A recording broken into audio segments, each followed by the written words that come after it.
E o operário de manhã pela avenida partiu pra vida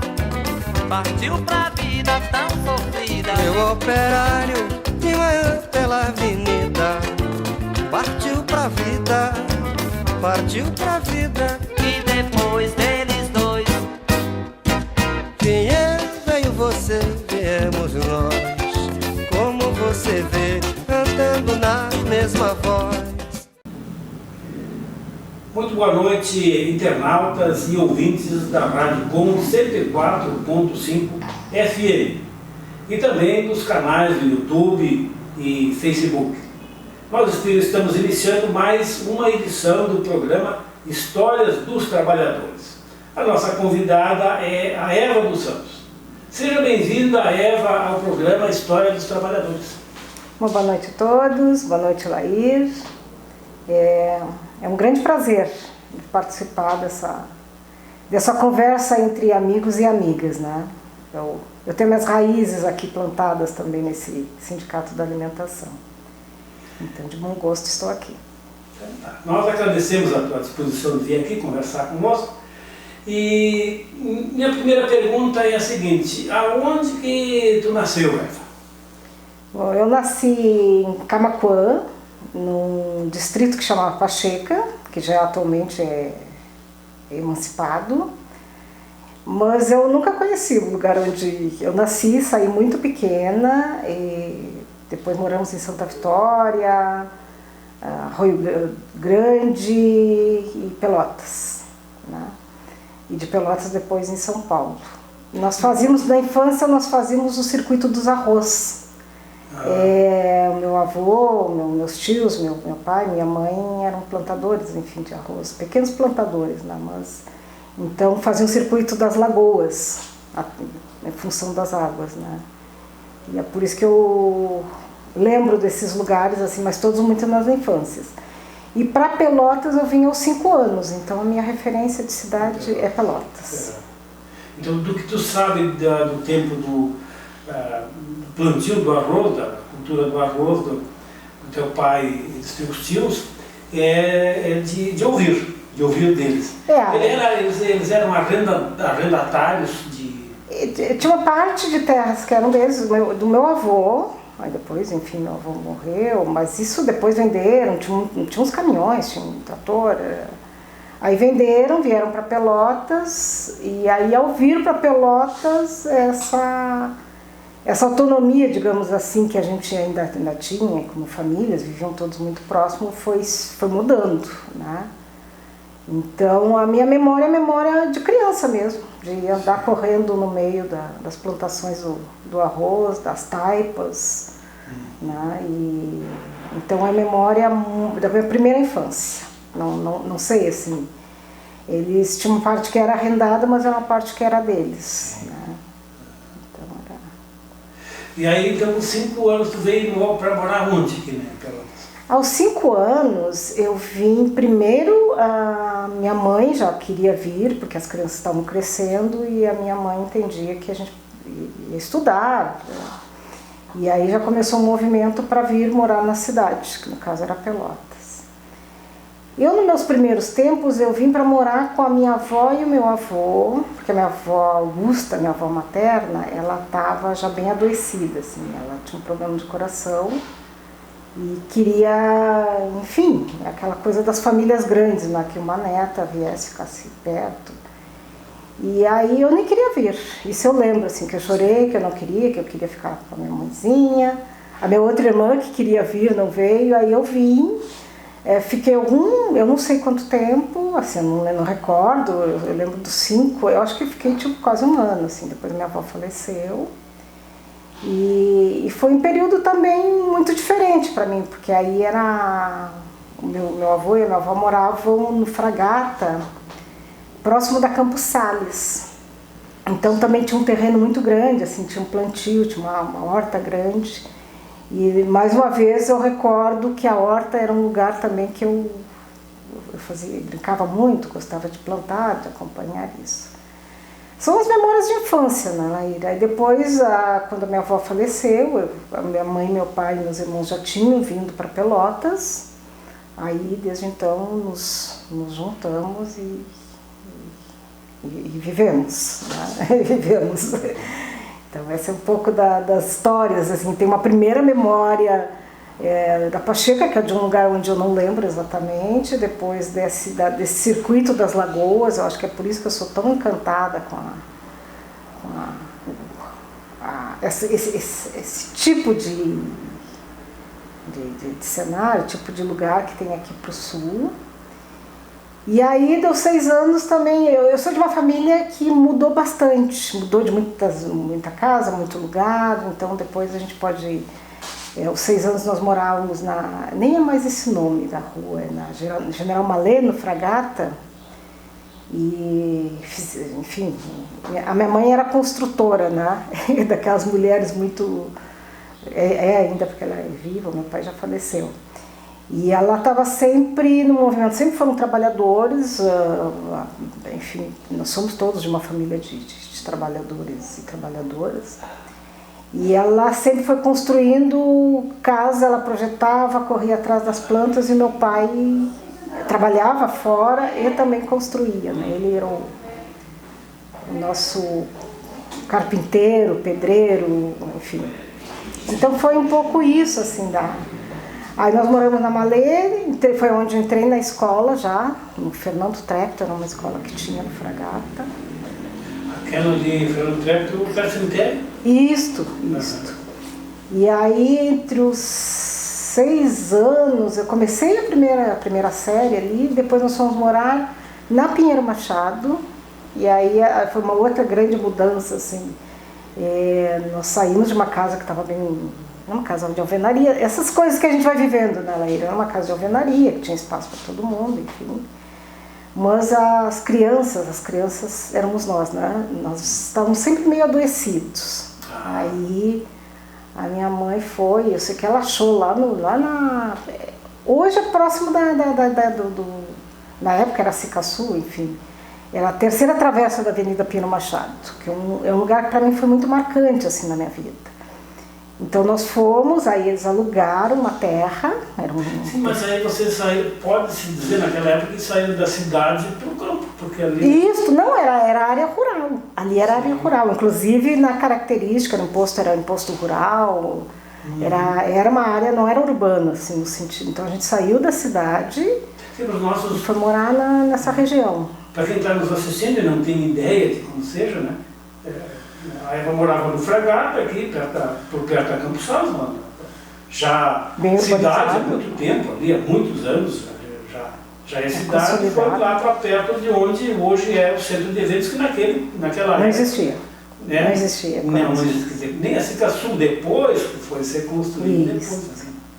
Então aí foi um outro momento da minha infância, assim, que aí nós fomos morar, sabe o rancho? Rancho aquele com sapê, de taipa, de torrão. Rancho de torrão.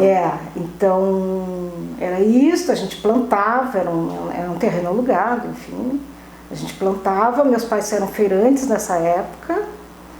E eu gostava muito de ir pra feira, né? Nesse inverno frio de Pelotas era um terror, assim, tinha que acordar cedo. E as feiras eram muito cedo, hoje em dia não é mais, né? Não, eu lembro, a gente saía tipo 5h30, assim, pra ir pra feira. Eu guardo boas memórias, viu, Laíra? Eu sempre gostei muito, então, tinha bicho, tinha cavalo, tinha vaca. Eu me pegava os cavalos, eu botava nome nos bichos. Criava uns coelhos, enfim. Era um período assim que a gente plantava e fazia coisas que inclusive eram um processo de alimentação que a gente produzia da própria terra, né? Aí passaram-se uns tempos, a minha mãe, que é uma mulher muito empreendedora, que hoje dão esse nome de empreendedora, né? Eu digo que ela é uma mulher de visão. Foi juntando os pouquinhos de dinheiro, porque tanto ela quanto meu pai ganhavam um pouco, assim, mas foi juntando os dinheirinhos e compramos um terreno. Essa casa ainda existe, agora o ano passado eu fui lá olhar, nessa mesma travessa da Avenida Pinheiro Machado, número 460, ela ainda existe lá, né? E lá era também um terreno grande, na região de Olarias. Então, eu acho que o que foi me construindo nesse período, né, Laíra, era ter vivido em ambientes com muito espaço, né, muito espaço, embora empobrecidos, assim, nós éramos uma família bem bem mas foi sempre uma família que não se rendeu a... Era virador, como se diz. E eu acho que isso é importante, assim, isso faz parte de uma cultura, assim, que eu reivindico, inclusive, para mim, né? E lá eu estudei numa escola que chamava Anexo do Salles Goulart. Era um tempo, o Salles Goulart era aqui no centro, depois onde virou Santa Margarida. Não, Santa Margarida não, o Salles Goulart, ali na esquina do Correio. Isso. E eu estudei da primeira à quarta série, eu tô indo, né? É assim mesmo. Eu estudei ali, aí na primeira série que eu fiz, assim, eu não enxergava direito, aí depois fomos fazer exame, então descobriram que eu precisava usar óculos, então tem todas essas coisas, assim, que é do início da escolarização, né? Eu gostava muito eu tive 2 professoras de primeira série, eu lembro até hoje dos nomes delas, né? A primeira, que foi da escola que eu mudei, chamava Mozarina, e nós chamávamos elas de Moscarina, as crianças. E a segunda professora de primeira série era Adelaide, foi uma professora muito importante para mim, muito importante. Que era uma professora que ela era muito afetuosa, assim, com os alunos, então aquilo para mim fazia muito sentido, né? Eu sempre achei que a escola, o lugar da escola é também um lugar de construção de afetos, então eu tenho muita dificuldade de olhar assim essa coisa da regra, e na época que eu estudei ainda tinha o milho atrás da porta, né? Mas eu não... Castigo corporal. Eu nunca fui pro milho atrás da porta. Mas isso foi na primeira série, depois já na segunda, trocou a direção, aí já não era. Era um período do regime militar, né? Onde em todas as salas de aula tinha o quadro com o general da época. E foi nesse período, então, dos 6, 7 anos, entre 6 e 7 anos eu sofri um acidente, fui atropelada na estrada lá. Eu fui atropelada porque eu fui para a escola, a minha mãe e meu pai sempre nos recomendavam, né, que a gente chegasse na escola e não saísse da escola. E eu nunca fui muito obediente, né? Mas eu era cuidadosa, sabia de qual lado eu andar na estrada, essa coisa toda. E aí eu fui com 2 coleguinhas comprar um lápis para uma delas que não tinha, numa venda. E essa venda não existe. A venda é um armazém, é tipo um bar, enfim, vendia tudo. E aí, acho que andamos uma quadra, seria uma quadra, e vinha um ônibus e uma caçamba ultrapassou o ônibus, e aí estávamos as 3 muito pequenas, né? Eu vi aquela imagem da caçamba vindo, meio que me joguei por cima das outras 2, elas caíram na valeta, mas a caçamba me pegou. Então eu sofri um acidente na época. Eu fiquei com todo o meu lado esquerdo assim, meio quebrado, enfim, no tempo nem era SAMU, era ambulância, chamou essa ambulância, enfim. Então eu fiquei com gesso no braço, que são acidentes, entre aspas, previsíveis nessa idade, entre 6 e 7 anos, mas que foi muito mais grave do que... E aí eu entendi essa coisa, que tanto meu pai quanto a minha mãe me diziam que a gente... que não era para sair. Então eu sempre fui já passando por isso na Laíra, eu acho que eu carrego eu sou uma pessoa que mudo muito, né? Eu gosto de mudar de cidade, eu gosto de mudar de trabalho, e eu acho que parte disso vai deitando raízes nessa minha história familiar, assim, que é uma família que não tinha um problema de mudar, fazia suas mudanças, inclusive em situações às vezes que a gente nem sabia se ia dar certo ou não, mas que não vacilavam. Não vacilavam, então depois nós saímos da Pinheiro Machado, aí nós fomos morar na Vila Hilda, aí já nos 11, 12 anos, e nesse inteirinho, Vila Hilda no Fragata também. Quem vai indo para lá, tinha uma igreja batista na esquina, tudo Maciel. A nova... Não sei o nome. Agência do Banco do Sul. Eu não sei. Arthur Maciel. Arthur Maciel. A casa ainda existe lá, também foi uma casa construída. Quando nós chegamos lá era um chalé, aí foi de novo todo o processo de construção. tua mãe foi... A minha mãe sempre foi muito criativa com isso. E aí construiu de novo uma nova casa, que aí foi a casa que nós moramos até todos irem ficando adultos e saindo de casa, né? Aí depois tem um momento que a casa ficou grande para eles, os dois venderam e foram para Guabiroba, né? Então, esse meu circuito. E quando nós fomos morar na Vila Hilda, também a mudança foi em função de escola. Sim, porque eu já tinha ido para o Silvia Mello, e aí no Silvia Mello a gente tinha que caminhar muito para vir lá da Pinheiro Machado até o Silvia Mello. E tinha que ser a pé. A pé. Até tinha ônibus, assim, mas a gente criançada preferia andar, né, correndo, mas era uma estrada muito perigosa, tinha muitas curvas. E além das curvas, uma situação que existe até hoje, enfim, que é uma das coisas, inclusive, que eu tenho nos meus enfrentamentos, que é essa coisa do assédio sexual, né, de homens passarem de bicicleta e tirarem vou falar aqui porque, enfim, eu sou uma mulher, posso falar sobre isso, né? Tirar o pênis para fora, de dizerem piadas. Então a gente não tinha uma segurança, assim como as mulheres continuam não tendo, né? De fazer esse percurso, assim. Então nós andávamos sempre juntos, assim, nunca não dava, era muito raro andar só uma menina sozinha, enfim. E aí nós fomos morar na Vila Hilda, que ficava bem pertinho do Silvia Mello. Só atravessava dava duas quadras.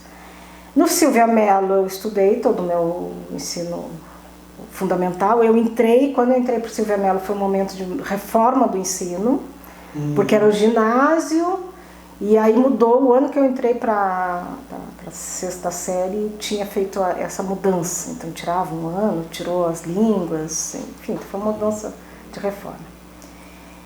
E aí do Silvia Mello, depois fui pro Pelotense, enfim, aí eu acho que tu perguntou onde eu nasci e eu fui contando, porque isso tudo são lugares que de alguma forma a gente não só nasce, né? A gente vai vai constituindo a personalidade. Vai se construir pelos lugares onde a gente passa, pelas coisas. E eu acho assim, eu tenho comigo assim, que eu fui uma pessoa que aproveitei muito essas... aproveitava, eu também interferi muito nos meus processos de vida, né? Então... Aí no Pelotense, me lembro uma vez uma conversa há algum tempo, ali tu atuou no Grêmio Estudantil. Eu fui para o Pelotense, eu tinha de 14 para 15 anos, e aí no Pelotense estudava eu, a minha irmã, que tem um ano mais do que eu, e mais uma tia, mas que foi criada como irmã. Então nós todos estudávamos à noite. Aos 14 anos foi a minha primeira experiência de trabalho, né? Eu fiquei uma semana de balconista no comércio e prometi para mim que nunca mais, né? Porque eu respeito, assim, enfim, os trabalhadores que gostam, que precisam, mas a área de ser comercial é uma área muito dura, assim, né? Seja nas relações que tem que se estabelecerem, seja nas relações dos patrões com E eu achei que não dava para mim, né? Tem que vender. E são relações muito cruéis, muito cruéis. Não que na indústria, em outras áreas não sejam, né? Mas ali é uma relação meio direta. Claro, os grandes conglomerados comerciais, eles vêm muitos anos depois, mas nos meus 14 anos era uma coisa meio familiar. Mas isso foi umas férias? Eram férias, eu comecei dos 14 para os 15, foi em janeiro, porque era quando a gente começava a trabalhar, né? Então dos 14 para os 15, trabalhei um mês, as pessoas, enfim, os donos do comércio gostavam bastante de mim, enfim, eu me sentia bem, mas eu achei que baixa prateleira, sobe coisa, não daria conta. E foi nessas mesmas férias onde abriam nas fábricas, acho que até hoje deve ser parecido com isso, não sei, o chamamento da safra. Então abriu eu vou chamar de inscrição, né? Mas para a safra já existia, a Veríssimo, a SICA já existia, enfim, tem um período aí que eu não falei muito, mas A minha mãe trabalhou muitos anos na SICA, no SICA Sul, muitos anos. Sim, mas eram uns anos na safra sempre. Não, a minha mãe, efetiva. a minha mãe foi efetiva. O pessoal dizia afetivou. Afetivou, ela trabalhou muitos anos, assim. E eu fui, a minha primeira experiência de trabalho foi essa, eu já volto para Pelotense, né? E aí não gostei, enfim, eu já achava que eu podia escolher. Eu acho que isso é um traço que eu mantive na vida, assim, que aquilo que me faz mal eu não fico, né? E aí eu fui para me inscrever na Veríssimo, que a gente chamava de Veríssimo, que era a Veiga que fazia os doces de pêssego, era uma concorrente da SICA, né? E lá eu fui trabalhar na linha do pêssego, achei aquilo desumano, assim, é muito puxado, era por produção, não sei o quê. E aí eles abriram uma linha nova que era da pimenta, né? Que eram umas mesas, as esteiras eram fora, e aí eu fui trabalhar na pimenta. Ah, ficava na rua? Ficava assim, num alpendre, mas não ficava dentro da... E aí eu trabalhei, depois trabalhei, eu acho que de janeiro a março, e aí comecei a estudar no Pelotense. Então aí quando o Pelotense, foi no período em que termina uma oitava série e entra no primeiro ano do ensino médio. Sim. Eu fui cursar, eu queria ter ido para a escola técnica, né? A minha mãe não deixou. E o raciocínio da minha mãe, a justificativa dela para mim é que eu ia me formar muito nova e que os empregos, era verdade, era tudo fora. E que eu aí ia me formar muito nova, enfim, aquela coisa toda. E aí eu fiquei muito brava na época. Eu fui fazer o único curso que eu não queria fazer, né? Fui fazer auxiliar de escritório. Aí fui, mas enfim, eu acho que é isso, assim, ao fazer o auxiliar de escritório me abriu um outro leque de coisas que eu usei para o resto da vida, né? E no Pelotense, no primeiro ano, quando nós entramos no Pelotense, ainda era muito forte as determinações, os medos, essa coisa da ditadura, né? Embora já não fosse uma perseguição tão aberta, mas era ditadura.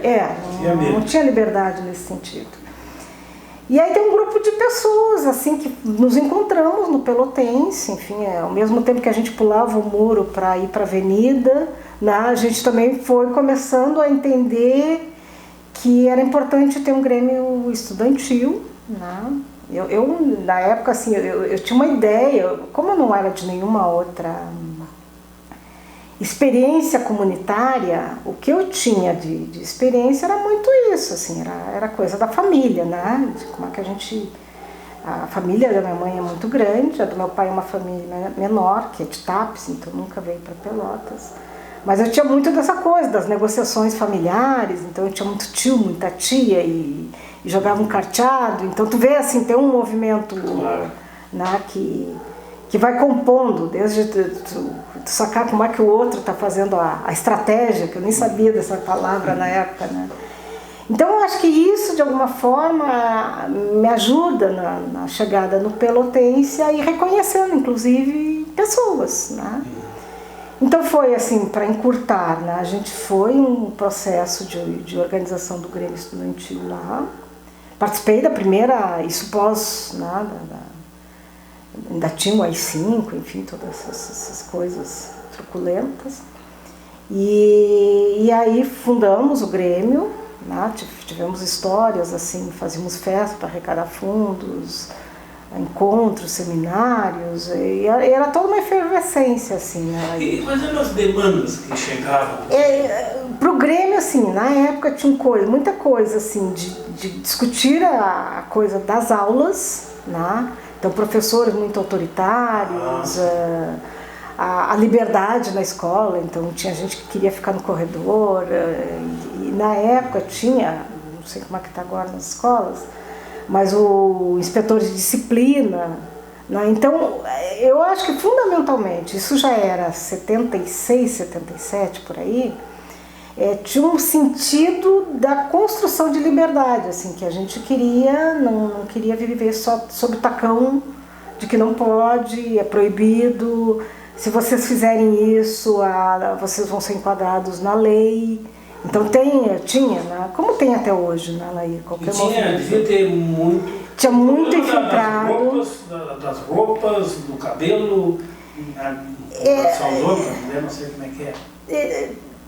Imagina, assim, 75, 76 a gente já tinha, o Brasil chegou muito mais tarde, né, nas coisas de maio, da França, do movimento hippie, isso era tudo muito...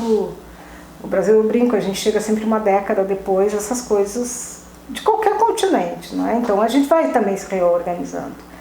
Mas eu acho que no fundo, assim, pra mim, né, provavelmente se tu entrevistar alguém da época vai ter outros sentidos. Pra mim, que vinha de uma família negra, me reconhecia como negra, né? Me reconhecia como uma mulher negra. Eu nem me chamava de feminista na época, embora, enfim, né?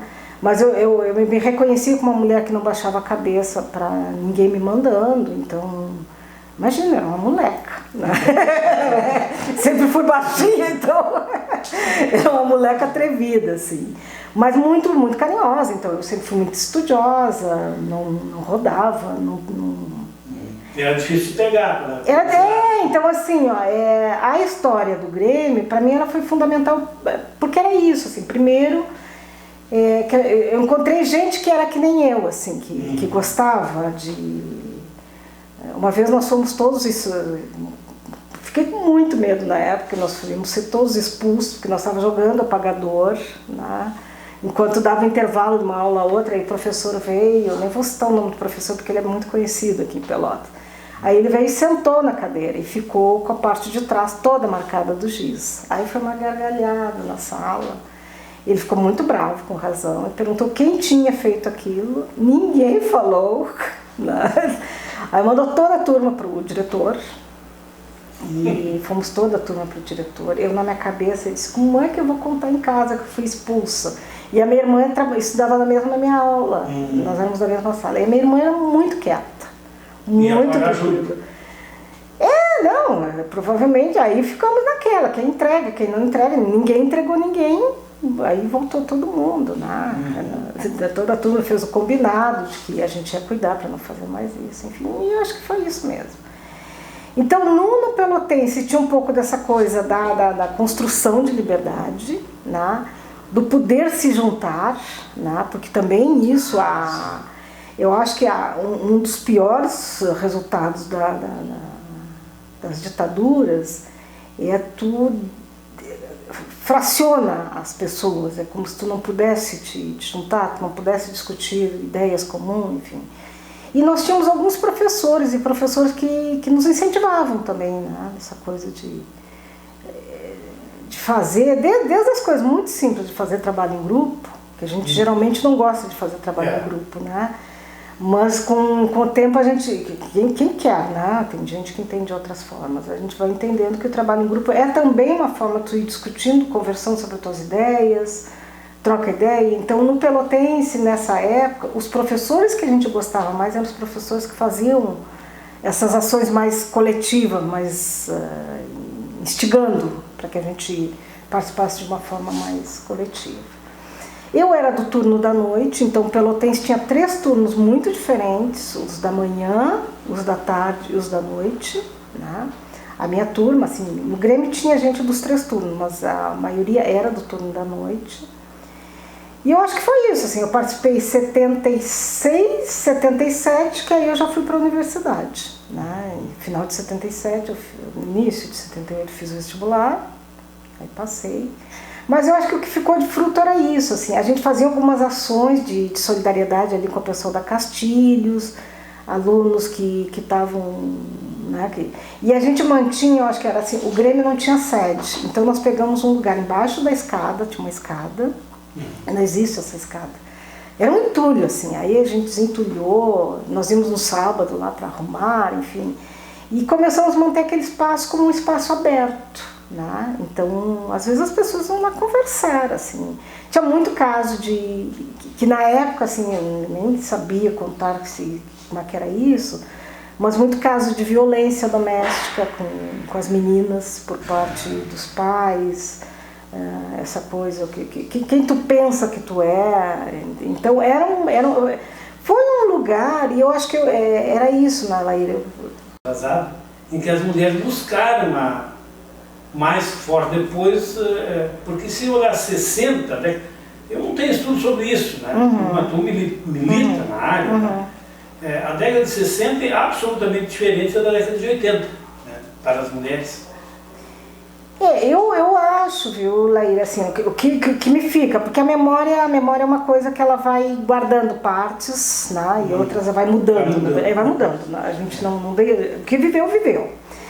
Para mim, o que era muito forte, eu, por exemplo, assim, a primeira vez que eu descobri que tinha ditadura no Brasil foi lendo um jornal. Lembra dos peixes que vendem no mercado? Enrolavam em jornal, né? Isso em 1970. E a minha mãe sempre comprou peixe no mercado. E aí eu abri aquele jornal, porque a gente não comprava jornal, enfim. E li alguma coisa, né, que falava dos generais. E aí na escola também, algumas professoras... Porque não podia falar abertamente que o regime era repressivo. Isso não podia, né? E aí, nesse período, eu descobri isso então com 10 anos, que nós vivíamos numa ditadura, né? O meu ensino no primeiro ciclo, lá da 6ª, 7ª e 8ª série, tinha um professor que é de ciências dele. E ele nos contava muita coisa assim, sobre o Brasil, mas não sobre a lógica só de um país que vivia numa ditadura. Ele contava de outras coisas do povo, dos movimentos de São Paulo. Então, ele, de alguma forma, ele trazia algumas outras coisas que não estavam na literatura, digamos, usada na época, né? E no Pelotense, eu acho que ao mesmo tempo que a gente... Eu tenho um colega, que não é mais meu amigo, enfim, atualmente ele trabalha na Polícia Federal, mas que era muito amigo nosso, que depois, com o tempo, a gente descobriu que o cara era um rato. O que era o rato? Era alguém infiltrado, como existe até hoje, né? Infiltrado, pessoa comum, né? E que entregava, enfim, contava quem era que estava tomando a frente de determinadas coisas, de determinados lugares, quem eram os cabeças. Isso sempre teve no movimento, nas escolas em geral, né? Então, para mim, pessoalmente, foi um baque, porque era um amigão, assim, né? Mas eu brinco, né? Meus amigos não tem problema de romper. Então nunca mais, assim, já era o último ano, enfim. Mas era isso, o Pelotense, ao mesmo tempo, tinha uma efervescência de jovens, de garotos e garotas que, pelos pais, enfim, tinha alguns... A minha família não era uma família de pessoas que militavam à esquerda, enfim. É uma família que sempre votou na oposição, né? Mas nunca foi uma família do que a gente chama de militante, sempre foi uma família que militou pela vida. Isso eu acho que é muito importante, assim. E aí tu tem uma efervescência ali, né, de gente que nunca ouviu falar em política e de pessoas que de alguma forma tinham um pouco, então conversavam com alunos de outra escola, mas era tudo muito bambagem. Na época o diretor era o Gaia, não sei se tu chegou a conhecê-lo, né? O que dá nome para o ginásio. Então era um pouco disso, assim, vocês não têm muita liberdade, mas vocês podem andar um pouco, né? E aí meio que a gente ia forçando, assim, né? O Grêmio é um Grêmio que desde então, eu não sei, enfim, mas eu acho que é um Grêmio que permanece, assim, não sei, eu sempre brinco, né? Eu fiquei 21 anos agora fora de Pelotas e volto nos 2 últimos anos, 1 ano e meio em pandemia, né, em isolamento, então eu não sei exatamente como é que estão essas coisas aí. Mas que foi um movimento, assim, o Pelotense era uma escola importante para os secundaristas, né, e eu acho que era isso, né, Laíra, assim, tanto é que quando eu saio do Pelotense e vou para a universidade, eu fui cursar serviço social na Católica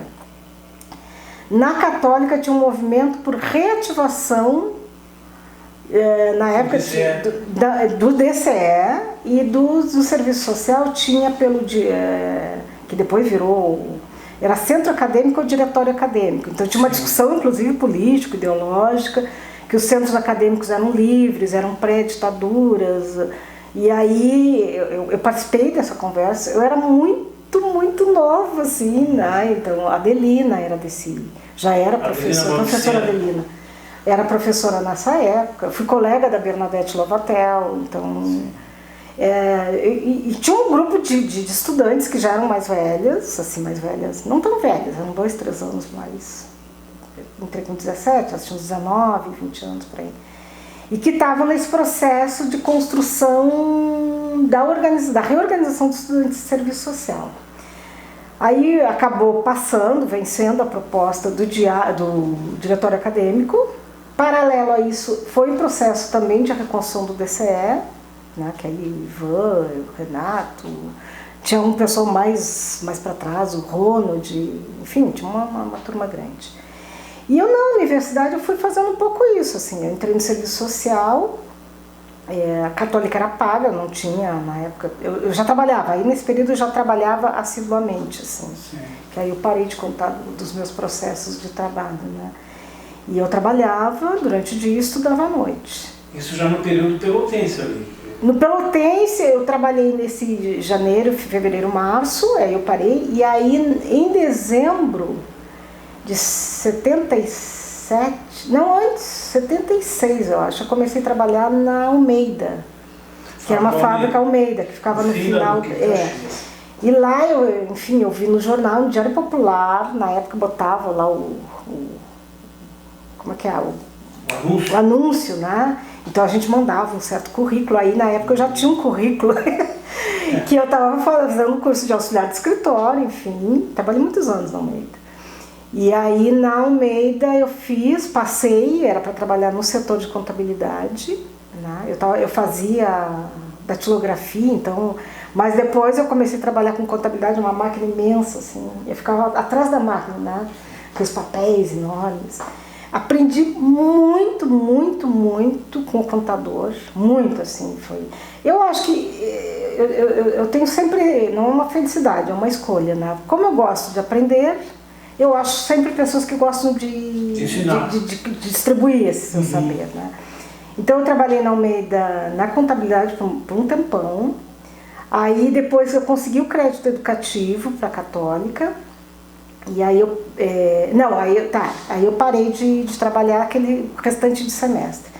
No final do ano eu voltei para Almeida, que sempre disseram, se quiser voltar, aí eu voltei, e aí eu voltei para assumir a tesouraria da Almeida, né, que era, eu com 18 anos, eu tinha 18 para 19 anos.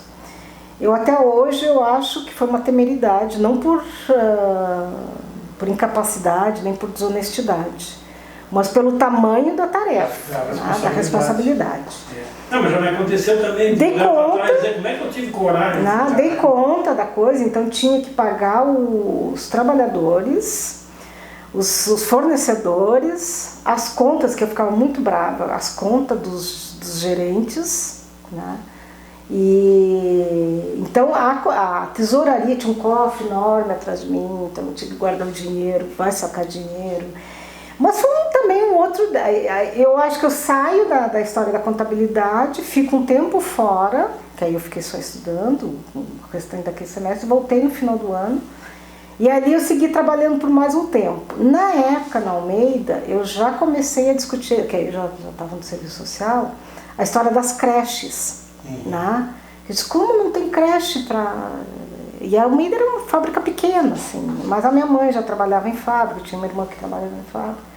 E aí eu acho que foi aí que eu comecei a fazer essa junção, né, de ser trabalhadora, de pensar a respeito dos direitos, que são concessões, né, de um Estado capitalista. O direito à creche é uma concessão, a gente nem deveria estar discutindo, né, deveria estar existir, né.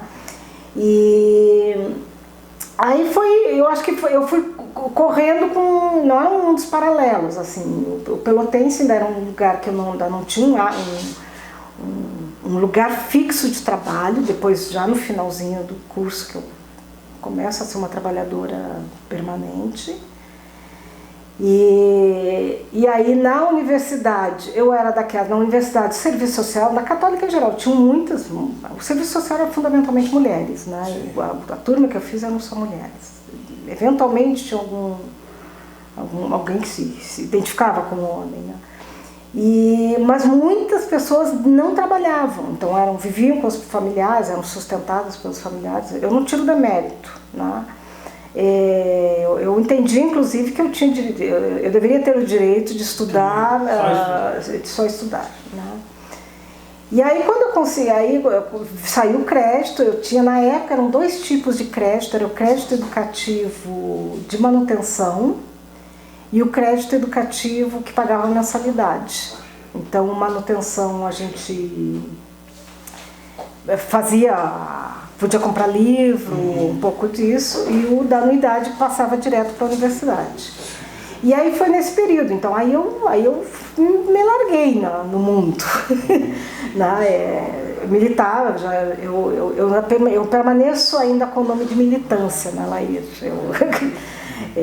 Segui no movimento estudantil, nesse movimento com o DCE, com o DA, então tinha um galpão dos diretórios acadêmicos, que tinham vários diretórios acadêmicos.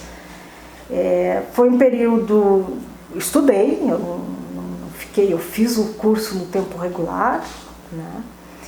Mas aí eu fui incrementando, né? Que eu acho que é uma coisa que também é um talento, eu brinco, né? Que é um talento que a gente desenvolve. Estava no movimento estudantil, trabalhava, aí depois quando eu parei de trabalhar, o valor da manutenção do crédito educativo era irrisório, né? Mas eu dizia, eu preciso de pouco para viver, então eu banquei isso, morava na casa dos meus pais, então não ia passar fome. E aí eu comecei a fazer voluntariado. Antes de começar o estágio, eu fiz voluntariado numa creche, né, lá no Simões Lopes, e fiz voluntariado aqui no albergue, né, que eu não sei como é que está, mas eram condições muito, muito, muito desumanas. O albergue é o mesmo asilo? É aqui na Padre Felício, aqui próximo, né? É o mesmo lugar, ali perto da praça do Parque Júlio de Castilhos.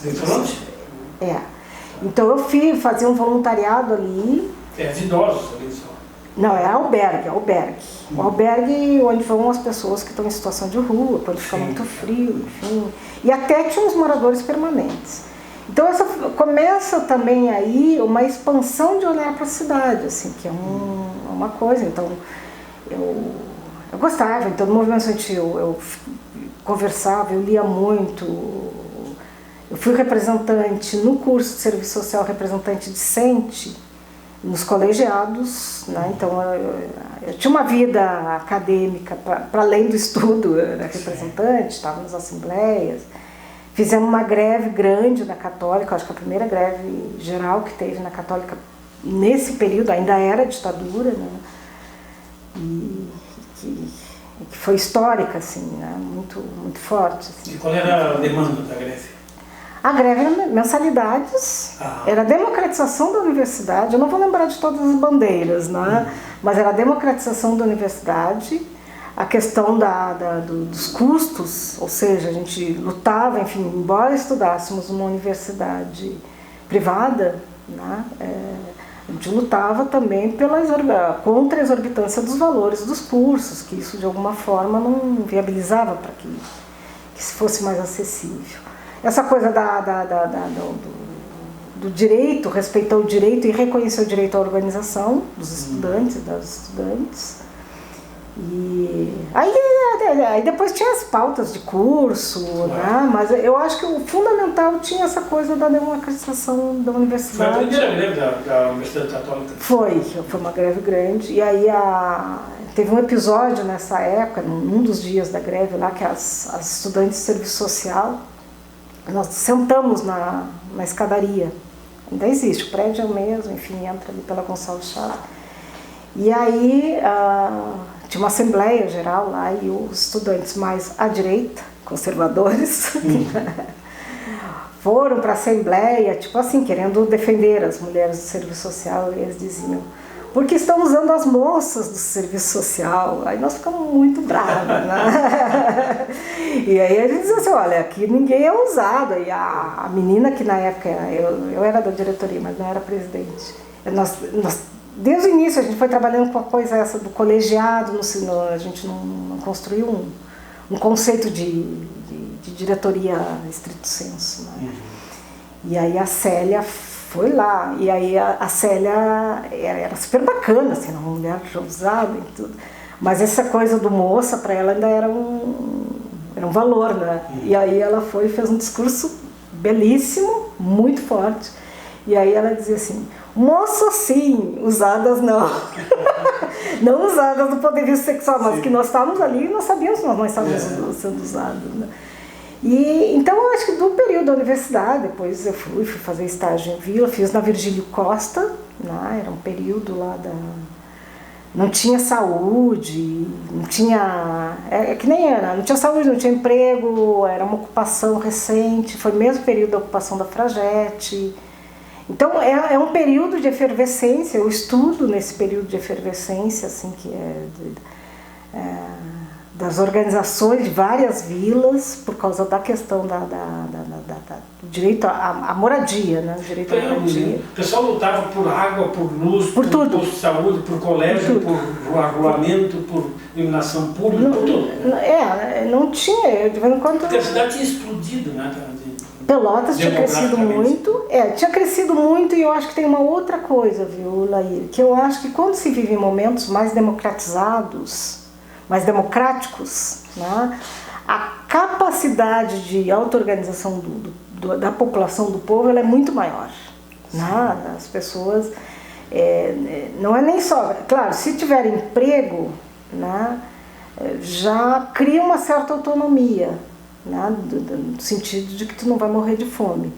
Mas também tu ter as condições, entre aspas, para lutar e tu viver num período tão duro, tão repressivo, a capacidade essa de articulação, ela fica, ela não desaparece, mas ela fica muito mais escondida, tu não sabe onde as pessoas estão, não sabe onde estão circulando. Então eu acho que isso já foi nos anos 80, eu me formo em 82, então foi dos anos 78, final da ditadura, a greve, eu lembro que teve a greve dos metalúrgicos, a gente aqui fez, na praça ali, a gente fez uma coleta nós vimos para os semáforos, recolher dinheiro para a greve dos metalúrgicos em São Paulo, no ABC. Então eu acho que teve toda essa efervescência, que ao mesmo tempo que se estava... Eu participava desses grupos, né, Laíra? A mesma coisa, eu tinha colegas que nem sabiam o que estava acontecendo no mundo, queriam se formar, mas eu estou para dizer que no mínimo 50% das pessoas mais próximas com quem eu convivi eram pessoas desse time. Aí foi encontros nacionais de estudantes, então tu começa a fazer um outro... Eu fui durante a minha vida fazendo outros entrelaçamentos que não só os que estavam disponíveis à mesa. Né? É assim que eu chego na formação sindical. Então tá na mesa, bom, então tem um papel em cima da mesa. O que a gente pode fazer com esse papel? Né? Tu recorta, tu pode guardar, tu pode recortar, tu pode deixar ele enrolado. E eu acho que isso para mim, quando eu fico pensando assim, eu sou uma trabalhadora, eu me aposentei em 2016, né? Eu fiz uma escolha de me reduzir, ter uma aposentadoria proporcional, porque eu fui daquelas que acreditei que a gente conseguiria fazer a desaposentadoria, né? Então eu me aposentei inicialmente proporcional e tinha entrado com o processo. Aí foi uma das primeiras ações que o governo, na época o Temer, no golpe já, né, fazer aquele grande acordo com o Supremo de que não tinha desaposentadoria mais para ninguém. Então, isso aí, se aposentou pouco, pouco a tua aposentadoria, vai ficar com isso. Então ali eu me senti lesada, eu e milhares de trabalhadores e trabalhadoras, nós ficamos lesados. Né? Eu ainda trabalhei muitos anos, né? Enfim, tem toda uma parte da minha vida em São Paulo. Né? Pois é, aqui tu concluiu o curso e quando é que tu foi trabalhar na prefeitura? Na prefeitura. Como assistente, na prefeitura como assistente social? Como assistente social. Nós nos formamos em março de 82. Foi o ano que o Bernardo ganhou a prefeitura aqui. Bernardo Souza, que era um movimento democrático, enfim, era uma tentativa de abertura. Na época nós fomos convidadas, eu e a Verinha, nós éramos uma dupla, Vera Garcia. E aí nós fomos convidados para trabalhar, era um conjunto de forças políticas, na verdade, nós nem éramos muito de força, mas enfim, aquela coisa. no gabinete, era junto ao gabinete do prefeito, num departamento que foi criado na época que chamava Ação Comunitária, eu acho, alguma coisa assim. Que na época era para trabalhar com as vilas, porque nós já vimos essa experiência de trabalho comunitário, né, de ajudar a organizar associações de moradores. E aí, naquela época, tinha uma ideia de discutir partes do orçamento com a comunidade, enfim, então, pensar um pouco, que aí não era só o Bernardo, eu acho que, de novo, assim, foi um conjunto de sujeitos, homens e mulheres, que naquele período estavam em alta, e que acreditavam e alguns acreditam até hoje, né, assim, que era possível de fazer governos diferentes. Claro, o cenário nacional mudando, né, isso a ditadura oficial, entre aspas, já vai se esvaindo, e embora não tenha controle do Estado, né? A gente sabe disso até hoje. E aí, então, comecei em 82, aí em junho de 83, desculpa, 82, 83, por aí, agora já estou meio, 82. E aí foi um período que a prefeitura, passou um tempo e a prefeitura ficou sem pagar os funcionários. Né? Aí depois já um tempo trabalhando, enfim, eu gostava muito, né? Achava que tinha uns colegas que eram preguiçosos, que não queriam. Isso sempre foi a minha crítica em relação ao trabalho público aqui. Sim. Que tem muita gente que fica escondida dentro da máquina. Fica, né? A prefeitura tem... Isso é histórico, eu trabalhei 15 anos na prefeitura, pedi para sair, passei por vários governos, e aí eu já tinha essa crítica, assim, que se a gente está num lugar, seja no privado, seja no público, tu tem que fazer o melhor que puder, e inclusive o melhor, de preferência, com o povo junto, né? Claro. Isso cria tensões, não é fácil, não, mas eu trabalhei toda a minha vida na área pública, enfim. E aí o que acontece? Quando nós ficamos, eu acho que 6 meses, assim, e aí a Verinha fizemos greve e fomos demitidas. Desse nosso departamento, era um departamento pequeno, depois mais alguns entraram na greve, né? Mas fomos demitidas, né? É desolador, assim, imagina, com 23 anos, eu tinha saído praticamente já com o trabalho, e aí fomos demitidas na época, porque nós também não éramos concursadas, a gente era o que se chamaria de cargo confiança, de comissionado, enfim. E aí, enfim, mas nós mantivemos, que a pergunta para nós feita diretamente pelo gabinete do prefeito era assim: olha, vocês estão aqui no meu gabinete, eu preciso de gente de confiança. Vocês vão fazer a greve, vocês vão aderir à greve, vocês vão aderir, ficar. E aí a gente, muito ousadas, né? Não, para mim é questão de princípio, sou trabalhadora antes de qualquer coisa e vamos lá, né? Aí fomos demitidas. Na época, se ainda era possível, fizemos todo um movimento, aí foi uma greve, enfim, durou um tempo, ganhamos alguma coisa, outras não. Mas era isso, assim, a gente trabalhava, não recebia um centavo no final do mês.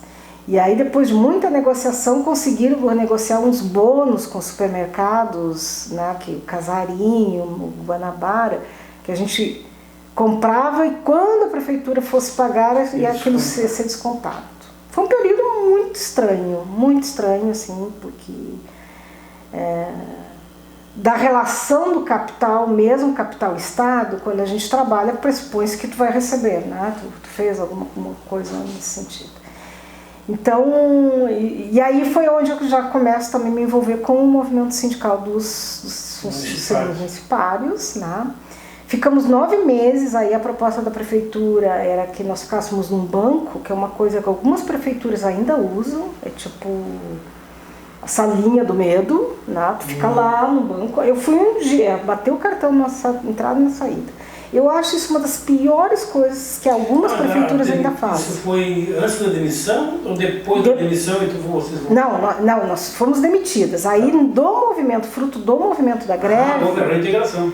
Fruto do movimento da greve, passou uma lei que na época ainda podia, nós ainda estávamos sem a Constituição de 88, que a Câmara de Vereadores aprovou uma lei que todos os demitidos em função da greve, claro que tiveram outras demissões que não foram revertidas, seriam reintegrados.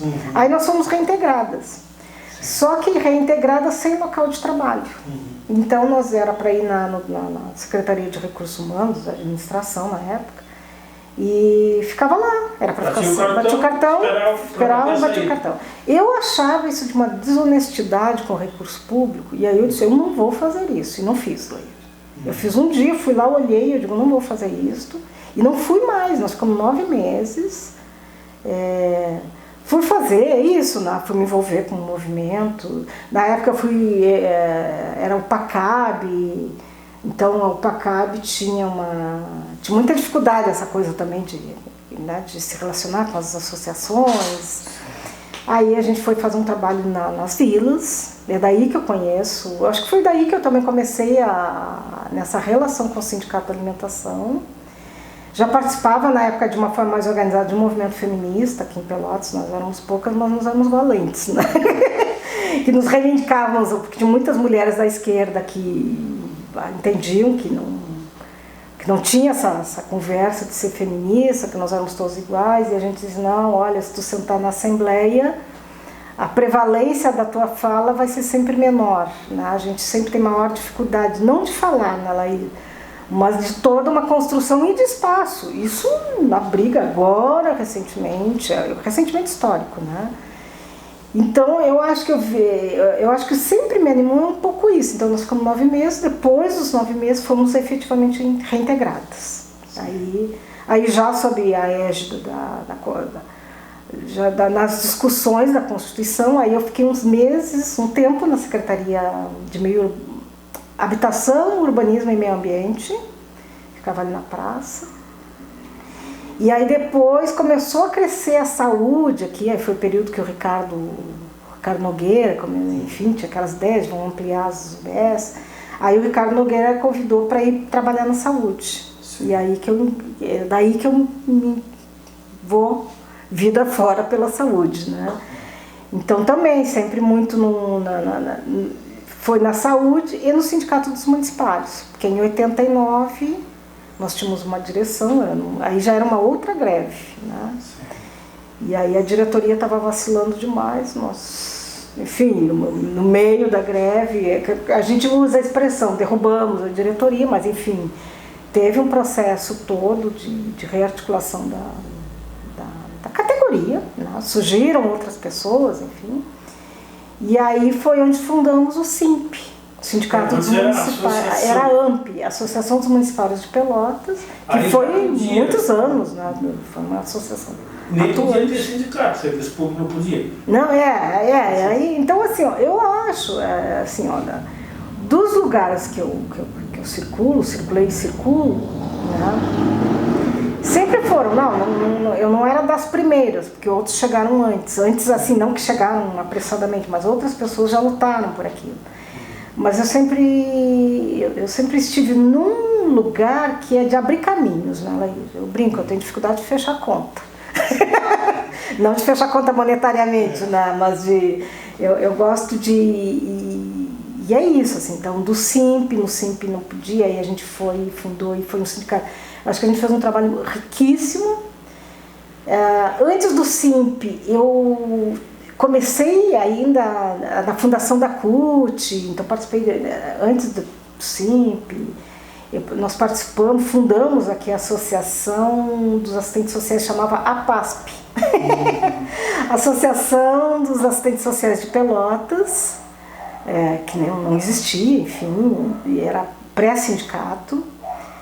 Então, a associação, movimento comunitário, movimento, aí já não mais estudantil, mas um movimento sindical. E na época, pela coisa do entender-me no mundo também sob um lugar de mulher, e que vinha de uma história familiar e minha também da história das fábricas, tinha muita repressão sobre as mulheres na fábrica, muita. Deve existir até hoje, né? Mas assim, era um negócio brutal. Repressão e assédio, né? Então tu fica sempre naquela dúvida, assim, isso é assédio, a repressão, não, é as duas coisas e elas andam juntas, assim. E com as mulheres mais novas e mais bonitinhas, isso toma outro agravamento, que é a coisa de puxa pro canto. Então tinha uma série de violações, né?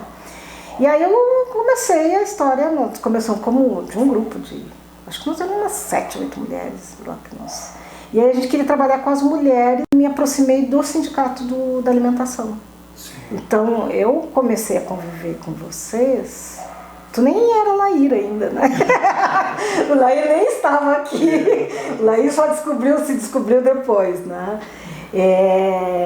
Que aí nós viemos propor um trabalho conjunto, né, desse grupo feminista com o Sindicato da Alimentação para fazer um trabalho com as mulheres nas vilas. E nós fizemos. Né? Fizemos. E foi muito rico, assim. Nós íamos lá para Gotuso, então as mulheres juntavam as mulheres próximas delas, a gente discutia política, não sei o quê. Que foi o mesmo movimento que a gente fez na construção da CUT, assim, né? Eu era da turma que ia para os bairros discutir, e ao mesmo tempo discutia entre os cabeções, que eu chamava de cabeção, né? Porque a gente sabe tudo. Você sabe tudo, mas não sabem tudo, né? Então eu acho que tem uma marca, que provavelmente nós estamos indo para o nosso final, né? Tem uma marca nessa minha experiência como mulher trabalhadora, negra, feminista, militante de esquerda aqui em Pelotas, que é uma marca que ela vai sendo feita de muitas entradas e muitas saídas, muitas trocas, né, Laíra? Então, da saúde, eu segui na saúde pública, depois fui mais para a saúde mental, fora de Pelotas. Aqui em Pelotas ainda começa esse processo de ser uma formadora, uma educadora popular, que eu continuo até hoje, continuo sendo, né? Não formada em nenhuma academia, mas nas experiências, assim, nos riscos. E com o movimento sindical, na formação da CUT, depois da CUT regional, formação estadual, enfim. E é por esse processo, durante muito tempo eu fiz umas assessorias, e aí eu fazia umas assessorias aqui, que nem outro dia eu disse para a Ernestina. Tem lugares, por exemplo, o Sindicato da Alimentação me acolheu por uma coisa que eu queria fazer, mas eu não estava em lugares de fazer isso, que era, eu queria, assim, ser uma mulher que pudesse discutir política, não só a partir das grandes reuniões políticas. Eu queria porque eu entendo que qualquer pessoa é um sujeito político e, portanto, tem direito às suas expressões. Então o sindicato foi o que nos abriu, para mim especificamente, abriu a porta nesse sentido, né? Serei uma amiga eterna, né? Eu sempre brinco, quando eu voltei para Pelotas eu disse para minha filha, digo, quem sabe, né? Eu não estou trabalhando, eu não quero trabalhar mais, literalmente, assim, eu sigo produzindo, sigo muito ativa, mas eu disse, eu não quero entregar mais meu sangue para o capital, né? Então, mas tenho vontade dessa coisa de seguir fazendo processos participativos, e fora daqui foi tudo que eu fiz, né? Pois é, você tem 21 anos fora. 21 anos. O que de repente decidiu, qual foi, o que te levou a tomar uma decisão? Veio uma proposta de trabalho? A sair, foram para mim duas razões fundantes, tá? Fundantes. Primeiro que foi isso, eu fui construindo esse caminho aí da formação sindical, né? De discussão com grupos. Eu sempre gostei de estar em muitos grupos. Eu nunca fui uma uma mulher atida. Sabe a coisa do brete? Então estou aqui está mais confortável, aqui eu já conheço. Eu sempre gostei do desconhecido, embora até às vezes quando deu uns medos, assim, o que eu vou fazer. No sindicato dos municipários, eu aprendi muito, eu tive que coordenar muita assembleia dos sindicatos municipais com aquele ginásio com mais de 1000 pessoas, nem enxergava onde era, então uma tensão violenta para negociação com o poder público. Já vou te trazer de volta por que eu faço essas escolhas, né? Quando nós entramos no SIMP, o meu propósito declarado desde o início que eu ficaria no máximo 2 gestões, né? E eu sou do risco. Eu digo, não vai aparecer ninguém, então fecha. Mas eu descobri que quando a gente também vai trabalhando nessa meta, a gente vai construindo outros passos nesse caminho. Não é fácil, não é fácil. E aí, em 93, eu fui cursar filosofia. Sim. né? Saí do sindicato, estava em alta, né? Estava em alta, é que a gente brinca, né? Eu saio na vaga alta, né? Eu construo o processo para poder sair dos processos. E aí fui cursar filosofia, me dediquei mais à formação, né? Estava numa pesquisa aí sobre a questão da história dos negros em Pelotas, a partir do jornal Alvorada, que era um trabalho voluntário com um menino que fazia mestrado. E aí fui também, foi um período que eu me organizei mais junto ao movimento negro, como movimento, né? E aí fui fazendo essas coisas que foram me tirando um pouco de Pelotas. E na prefeitura, gente, eu já tinha o meu entendimento assim, ó, que eu não queria mais, eu tinha chegado no pico, né? E eu disse assim, eu não quero me transformar, não, eu não estou dizendo ninguém se transforma em pessoa cínica, tá? Eu estava dizendo do meu processo, assim. Para sobreviver na prefeitura, nessas trocas de governo, tu perde tudo, né? Então eu estou falando com alguém que conhece, como alguém que conhece profundamente a área pública, assim, dilapida tudo. Então, assim, eu sempre trabalhei em frentes com muita atenção, muita necessidade, né? Nas UBS, o povo, eu fui trabalhando no Barco Duro, trabalhei no Dom Pedro, trabalhei no Simões Lopes, quando a UBS era na beira do canal ali, né? Então, assim, ó, para mim era incompreensível, assim, eu dizia, eu não quero me acostumar a isso, eu não quero me acostumar a isso. E aí não quis me acostumar na Bahia. E aí foi isso, como eu estava fazendo, eu fazia voluntário o processo de formação sindical, não ganhava coisa nenhuma, não cobrava também, né? E aí foi uma coisa que meio que comecei, foi a época que fundaram a Escola Sul de Formação, a CUT. Participei, então eu era uma multiplicadora sindical, aí tinha todos aqueles processos de formação. Fui conhecendo outras pessoas fora aqui do Sul, né? Tinha o CEPIS, ainda existe, né? O Centro de Educação Popular do Instituto Sede Sapiense, que é em São Paulo, que trabalhava com educação popular na época. E aí comecei a reconhecer e ser reconhecida por outras pessoas. Então tinha um desejo meu de não seguir na prefeitura, né? Eu dizia que eu não queria estar nos meus próximos 15 anos na prefeitura, e de fato não queria mesmo, e acertei, né? E aí eu fiz uma seleção em 98 para a Escola Sul, que eu ia contratar a formadora oficialmente. Escola Sul da CUT Florianópolis, na praia Canabrava. Era Canasvieiras, depois foi para a praia do lado, assim. Passei em primeiro lugar.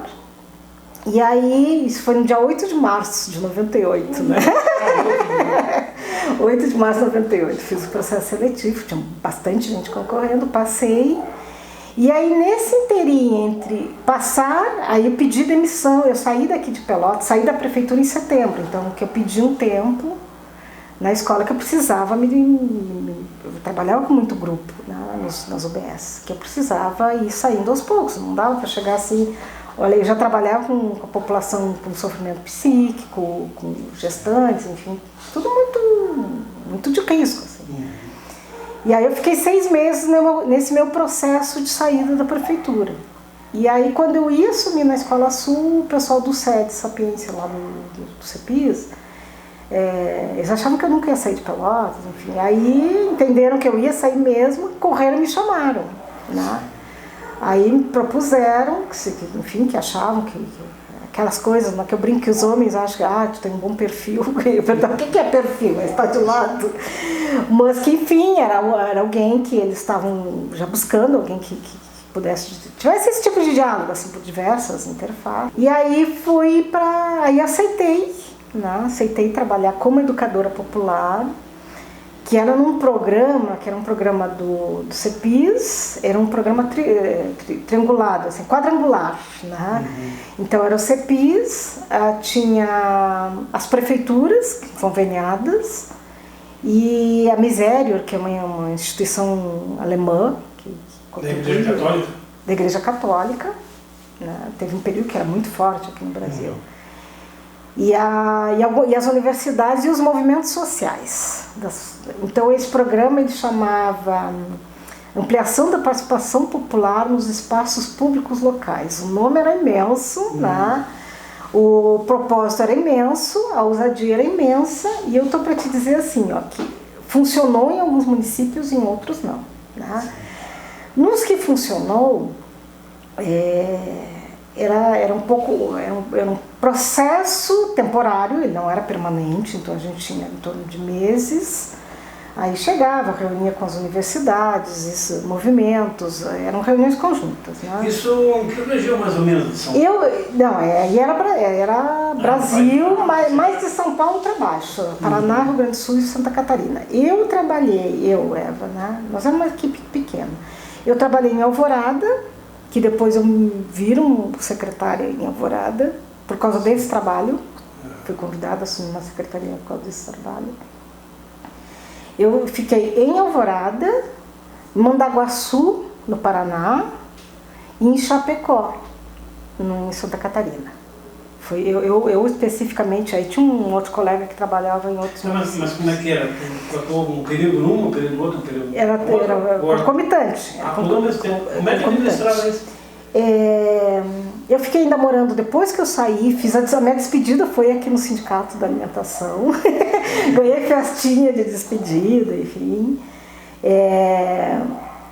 Porque aqui já era um período que eu já trabalhava com muitos sindicatos na Laís, era daqui de Rio Grande. Né? As pessoas que eu acho que generosamente me ajudaram a me construir. Assim, eu tenho isso muito, muito certo. Assim. E aí nesse período, nesse trabalho, quando eu saio daqui e vou trabalhar com educação popular, o mérito era esse, era um período que o PT, fundamentalmente o PT, começou a ganhar prefeituras, não tinha, não é que não tivesse, até hoje a gente tem essa dificuldade que são mecanismos, experiências que sejam de fato democratizantes, né? E que de alguma forma incorporem, garantam o lugar da palavra, da decisão e da execução das políticas públicas. Né?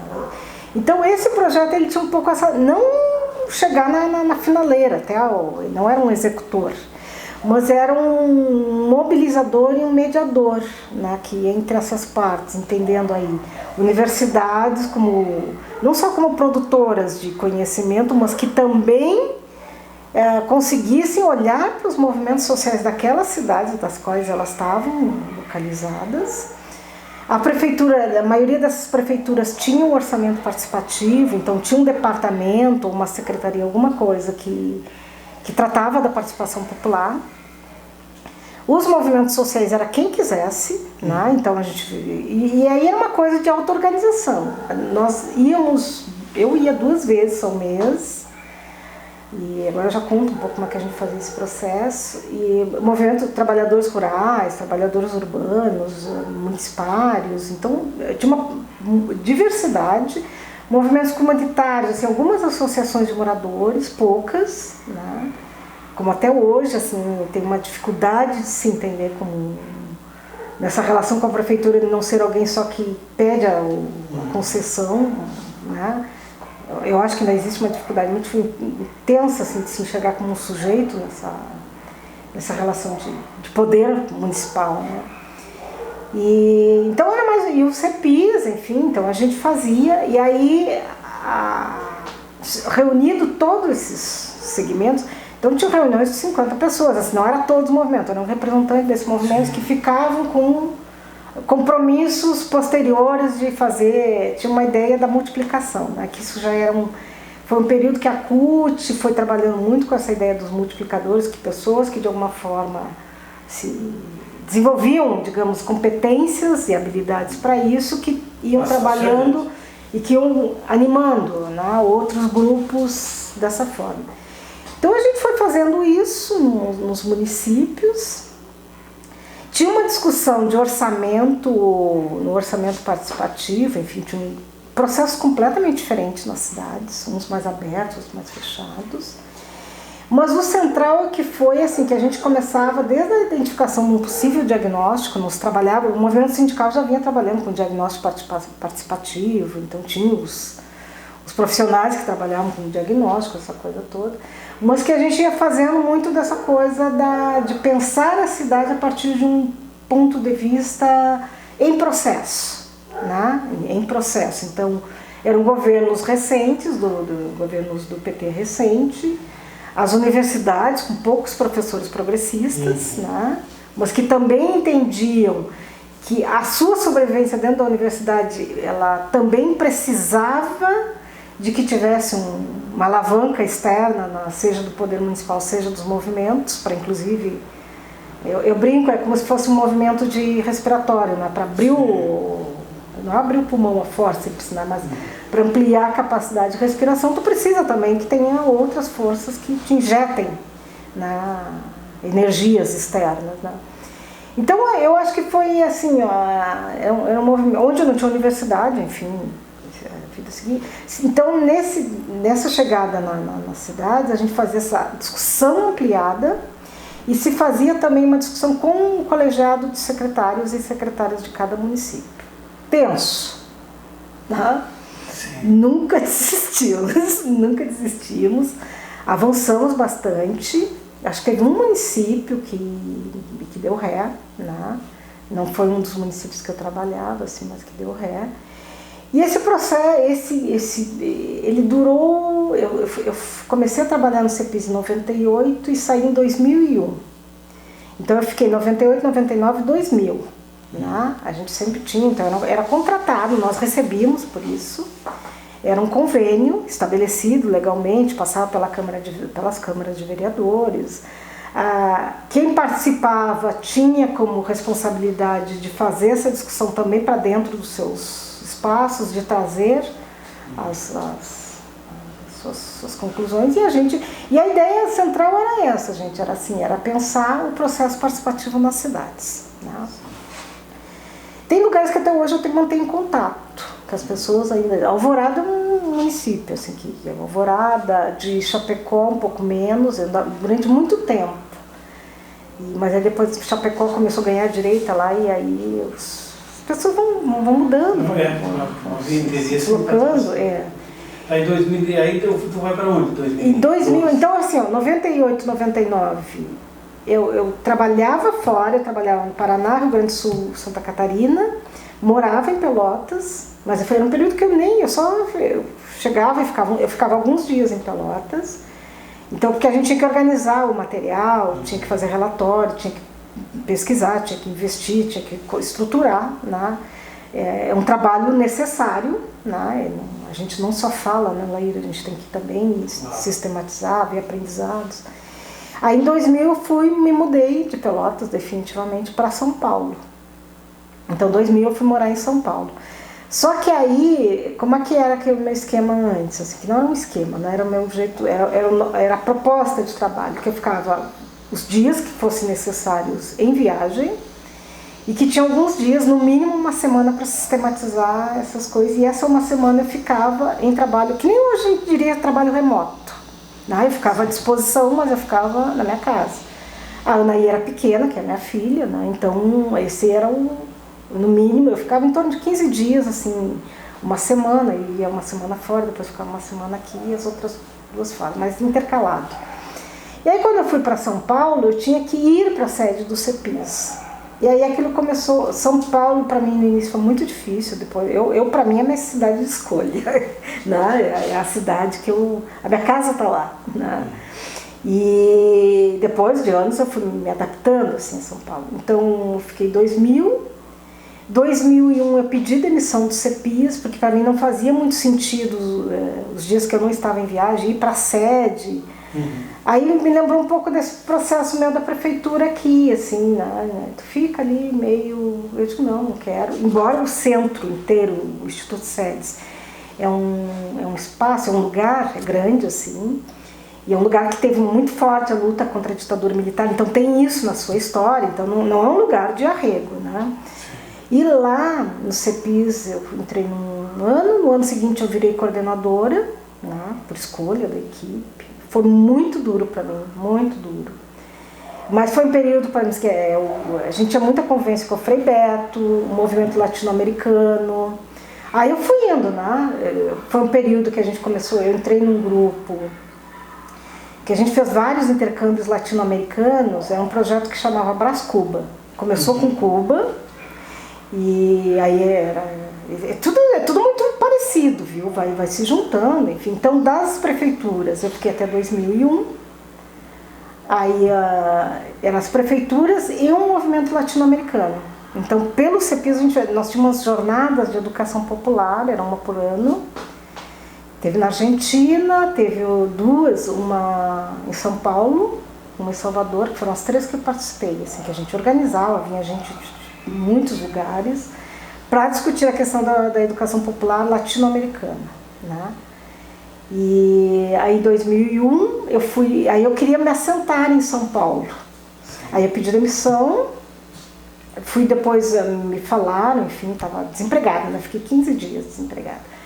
E aí eu estava numa manifestação pela luta pela moradia, e aí um cara que eu conhecia, assim, do movimento, ele disse, o que tu está fazendo? Eu digo, olha, eu pedi demissão do CEPIS, eu já estava fazendo um voluntariado com o movimento de moradia do centro em São Paulo, né?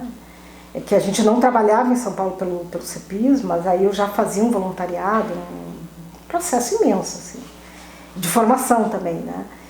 E nesse período ele disse, olha, vai abrir, nós vamos, na Secretaria de Habitação era o período do governo da Marta, a Marta ainda não era o que é, era um pouquinho menos, né? Mas quem estava na Secretaria da Habitação era um pessoal muito, muito bacana, assim. E aí criar o Departamento de Participação Popular. Aí me convidaram, eu fui, né? Enfim, fiz uma entrevista. Não era funcionária da prefeitura, a prefeitura lá é cheia de empresas terceirizadas que contratam para prestação de serviços. E aí eu fiquei nesse lugar na função de contribuir. Não era eu que ia, eu não conhecia o movimento, eu me interessei em trabalhar naquilo que eu queria conhecer São Paulo, né? E aí a gente começou a fazer todo o processo de organização das pré-conferências de habitação até a Conferência Municipal de Habitação, que foi uma conferência que teve mais de 5.000 delegados. Em Pelotas a gente não consegue nem imaginar, em São Paulo isso no AMB, um negócio assim, muito, muito grandioso.